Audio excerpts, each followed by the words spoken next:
All right, everyone, time to grab those notebooks because we are diving deep into the world of cell membranes. Oh, yeah. We're going to break down this super complex topic so you can walk away feeling like experts. Absolutely. Like, imagine just explaining this to your friends or acing that next biology test. Right. You'll be able to tell everyone all about the structure of cell membranes and the amazing things they can do.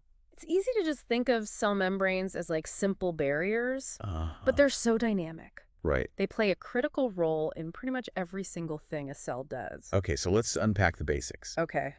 Our textbook describes cell membranes using what they call the fluid mosaic model. Okay. And they even use this analogy of a craft fair. Oh. Have you ever been to one? Yes. I love craft fairs. Right. They're full of so many unique handmade items. Yeah. Like each one is carefully made with a purpose. And that's a great way to think about cell membranes because they're made up of so many different components. Right. And they each have their own unique role. Exactly. But first, why is that fluid part of the model so important? Well, think about it this way. Okay. Cells need to change shape. Right. Grow and move around without bursting. So if their membranes were like rigid, like a wall, they just wouldn't be able to do any of that. Makes sense. That fluid nature gives the membrane like the flexibility it needs to function properly. Okay, so then what exactly makes up this fluid mosaic? Well, the main building blocks are phospholipids. Yeah. You can picture these as tiny magnets with a head that loves water or is hydrophilic. And a tail that hates water, which is hydrophobic. Okay, so it's kind of like a keep your friends close, but your enemy is closer situation. Exactly. Okay. And because of this unique structure, the phospholipids arrange themselves into what's called a bilayer. Okay. So the heads face outwards, mingling with that watery environment. Inside and outside of the cell. Right. While the tails, they huddle together in the middle away from the water. Right. And this bilayer forms like the basic framework of the membrane. Okay, that's starting to paint a picture in my mind. But like any good mosaic, you need something to like hold those tiles together, right? Absolutely. And that's where cholesterol comes in. Oh, cholesterol. You know how cholesterol sometimes gets like a bad rap? It does. But it's actually super crucial for your cell membranes to function properly. Interesting. Think of it like the mortar that keeps a brick wall from crumbling. Right. It fits snugly between those phospholipids, and it just makes the membrane less fluid and more stable. So it's not just about like keeping things together. Yeah. It's also about making sure that things don't leak out. Precisely. Right. Now remember our craft fair analogy? Yes. Imagine walking through those stalls and seeing all these unique items. That's kind of like the proteins that are scattered throughout the membrane. Some proteins, they form channels or they act as carriers. And they transport molecules and ions across the membrane like tiny doorways. Oh, cool. Others act as receptors. Yeah. Binding to specific molecules like hormones. Okay. Triggering responses within the cell. So it's amazing how everything has like a specific job to do. Yeah. Our textbook also mentioned glycolipids and glycoproteins. Yeah, those sound a bit complicated. They do. But think of them like ID tags on the cell surface. Yeah. They're basically lipids and proteins with carbohydrate chains attached. Okay. And these chains, they play important roles in cell recognition, signaling, and even helping your immune system like identify which cells are your own and which ones are foreign invaders. Wow. So we've got the phospholipids forming that framework. Yes. Cholesterol providing stability. Yes. Proteins acting as doors and receptors. And glycolipids and glycoproteins serving as ID tags. Exactly. That's a lot going on in such a tiny structure. It really is remarkable. It is. And we haven't even gotten to what cell membranes actually do yet. I know, right? Yeah. We've built that foundation. So now let's see what these incredible structures can accomplish. All right. So we've talked about like the structure of the cell membrane, but now let's dive into what it actually does. Yeah, what does it do? One of the most important jobs is controlling what goes in and out of the cell. Okay. Like it acts as a gatekeeper, carefully regulating traffic. So it's not just a wall. Right. It's more like a border crossing with customs agents checking passports. Exactly. This is what we call selective permeability. Okay. Some substances can pass through easily, while others are blocked. Okay. And this control is like essential for the cell to maintain a stable internal environment. Makes sense. Because our cells need to keep the good stuff in and the bad stuff out. Right. But how do molecules actually cross? Okay. This selectively permeable membrane. Well, there are a few different ways. Huh. The simplest is diffusion. Okay. You know how if you spray perfume in one corner of a room, eventually the scent spreads throughout the whole room? Yes. That's because those perfume molecules are spreading out from an area where they're highly concentrated Right. to areas where there are fewer of them. Okay. And that's exactly what happens in diffusion. Okay. Molecules move from an area of high concentration to an area of low concentration, like spreading out to fill a space. Right. It's a passive process, meaning it doesn't require any energy from the cell. Oh, okay, cool. Our textbook uses the analogy of diffusion in a swimming pool. Oh, yeah. If someone spills a bucket of dye, Yeah. it'll gradually spread out Great. until it's evenly distributed. Perfect example. Okay. Now, let's talk about a special type of diffusion called osmosis. Osmosis. It's basically the same concept, Okay. but specifically with water molecules. Okay, so the water is also trying to spread out evenly. Yes, but think about it this way. Okay. Imagine you have 2 containers of water Hmm. separated by a membrane that only water can pass through. Okay. One container has a high concentration of salt dissolved in it, Okay. and the other has pure water. All right. What do you think will happen? Well, the water wants to dilute the salty solution, right? Yes. So water will move from the pure water container to the salty water container to try to even things out. You got it. Okay. That's osmosis in action. Cool.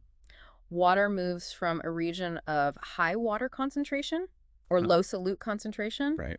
to a region of low water concentration Okay. or high solute concentration. So if a cell is in like a really salty solution, Yes, water will rush out of the cell, exactly. trying to dilute the solution. Right.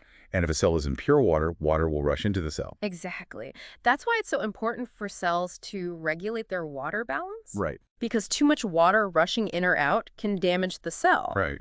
Now, what if a molecule is too large to simply diffuse across the membrane? Or Right. what if it needs to move against its concentration gradient Okay. from low concentration to high concentration? That sounds like it would require some effort, Yeah. like swimming upstream. You're catching on. That's where facilitated diffusion and active transport come in. Okay. Facilitated diffusion Yeah. still involves movement down the concentration gradient, but it needs help from special proteins Okay. embedded in the membrane. Okay. These proteins act like channels or carriers, Okay. providing a pathway for specific molecules to cross. So it's like having a VIP pass to skip the line. Exactly. Ah. Now, active transport is a bit different. Okay. It requires energy because it moves molecules against their concentration gradient from low concentration to high concentration. Why would a cell need to do that? Yeah, it seems counterintuitive. It does. But think about it like this. Imagine you're trying to pump water uphill. Yeah. It takes energy to do that, right? Right. Cells need to pump certain molecules against their concentration gradients to maintain specific internal conditions. Okay. For example, they might need to pump ions into a specific compartment, Right. even though the concentration is already higher there. So active transport is like a cellular pump, Yes, using energy to move molecules where they need to be. exactly. What kind of energy does it use? It uses a molecule called ATP, which is like the cell's energy currency. Okay. It provides the fuel needed to power the pump. Okay, that makes sense. So we've got diffusion, osmosis, facilitated diffusion, and active transport. Right. Are there any other ways molecules move across the membrane?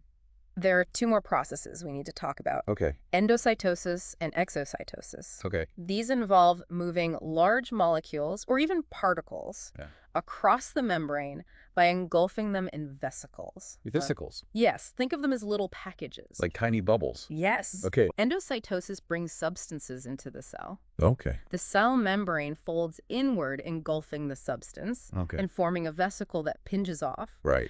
and enters the cytoplasm. So if a cell needs to like take in a big gulp of something, it uses endocytosis. Precisely. And exocytosis is the reverse. Okay. Vesicles containing substances to be secreted fuse with the cell membrane, Right. releasing their contents outside the cell. So endocytosis is like eating, and exocytosis is like, well, the other end of the digestive process. That's one way to put it. These processes are crucial for transporting large molecules like proteins and hormones in and out of cells. Oh. Now, we've talked a lot about how molecules move across membranes, Right. but it's important to remember that temperature also plays a role. Oh, how does temperature affect the cell membrane? Think about what happens to butter when you heat it up. Okay. It becomes more fluid, right? Right. Yeah. The same thing happens to cell membranes. Okay. High temperatures make the membrane more fluid. which can affect its permeability.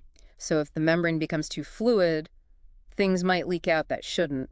Exactly. Okay. On the other hand, if the temperature gets too low, the membrane can become too rigid, Right. hindering the movement of molecules and proteins. Okay. It's like the Goldilocks principle. Right. The temperature needs to be just right for the membrane to function optimally. That's fascinating. Now, before we move on, Yeah. there's one more thing I want to touch on. Okay. Our textbook mentioned how drugs can interact with cell membranes. Oh, yeah, the fascinating world of pharmacology. Ah, yes. Many drugs work by targeting specific proteins embedded in cell membranes. They gave the example of antihistamines, Right. which block the receptors that histamine binds to during allergic reactions. That's a great example. Yeah. Antihistamines are like molecular bouncers, preventing histamine from binding to its receptor and triggering an allergic response. Oh, By understanding how drugs interact with cell membranes, we can develop more targeted and effective therapies. Wow, we've covered a lot of ground today. we have. From the basic building blocks of the membrane to the intricate ways molecules move across it. Yeah, It's clear that cell membranes are much more than just simple barriers. absolutely. They are dynamic and essential structures involved in virtually every aspect of cellular life. Right. Now, are you ready to put your knowledge to the test Yes? with a little quiz? Bring it on. I'm feeling pretty confident after this deep dive. Okay, let's put on those thinking caps and see what we've learned. All right. First question. What is cell signaling? It's basically how cells talk to each other. Oh, okay. They use messenger molecules like hormones that travel to other cells, bind to specific receptors. Okay. Think of it like sending a text message. Okay. You compose a message, you send it to a specific contact, Right. and they receive it and they interpret it, leading to a response. So it's like a cellular communication network. Okay, that makes sense. You know.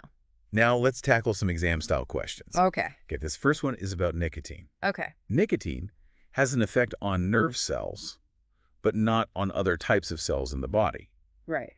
Use your knowledge of cell membrane structure to explain why. So this is a great question that really tests your understanding of receptor specificity. Okay. Remember how we talked about proteins acting as receptors on the cell membrane? Yes. Well, nerve cells, they have specific receptors Right. that nicotine can bind to Okay. triggering a response. Right. Other cells in the body might not have those exact receptors, Okay. so nicotine just won't have an effect on them. Right. It's like trying to fit a key into the wrong lock. Right. It's not going to work. It just won't work. That's a great analogy. It all comes down to having the right receptor for that specific molecule. Okay, cool. So here's a question involving like a classic biology experiment. All right. Beetroot cells contain a red pigment. In an experiment, 4 identical cubes of beetroot were washed and placed in 4 different test tubes of water. Okay. Each test tube was placed in a water bath at a different temperature for 10 minutes. Mm-hmm. The water from each test tube was then placed in a colorimeter to measure the concentration of pigment. Oh. A large absorbance value indicates a high concentration of pigment. All right. Give us a table of results, but we don't need to read all that here. Okay. First part, which tube contained the greatest concentration of beetroot pigment? Based on what we know about temperature and membrane permeability, Mm-hmm. the tube kept at the highest temperature Right. have the greatest concentration of beetroot pigment in the water. Makes sense. Higher temperature, Yeah. more leaky membrane. Right. Next, describe and explain the difference between the results for tubes 1 and 2. Okay. So tube 1 was kept at the lowest temperature, Oh, right. and tube 2 was slightly warmer. So tube 1 would have the lowest concentration of pigment because the cold temperature keeps the membrane less permeable. Right. Tube 2, being a bit warmer, would have a higher concentration Right. because the membrane is slightly more permeable, Right. allowing some pigment to leak out. Interesting. Okay, how about this one? Describe and explain the difference between the results for tubes 2 and 3. Okay. So tube 3 was even warmer than tube 2. Okay, so we'd see an even bigger difference here. Okay. Tube 3, at the higher temperature, Yeah. would show a significantly higher concentration of pigment Right. compared to tube 2. Okay. This is because the warmer temperature makes the membrane even more permeable, Yeah. allowing a lot more pigment to escape. It's like turning up the heat really makes those beetroot cells sweat out their pigment. Exactly. Last one.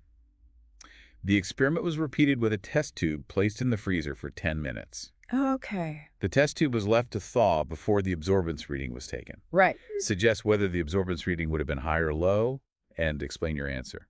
This one might seem tricky. Okay. But think about what happens when water freezes. Okay. It expands and forms ice crystals, right? Right. Those ice crystals can actually damage the cell membrane, Right. making it more permeable. Interesting. So even though the beetroot was frozen upon thawing, a lot of pigment would have leaked out, Okay. resulting in a high absorbance reading. Wow, that's a great point. Huh.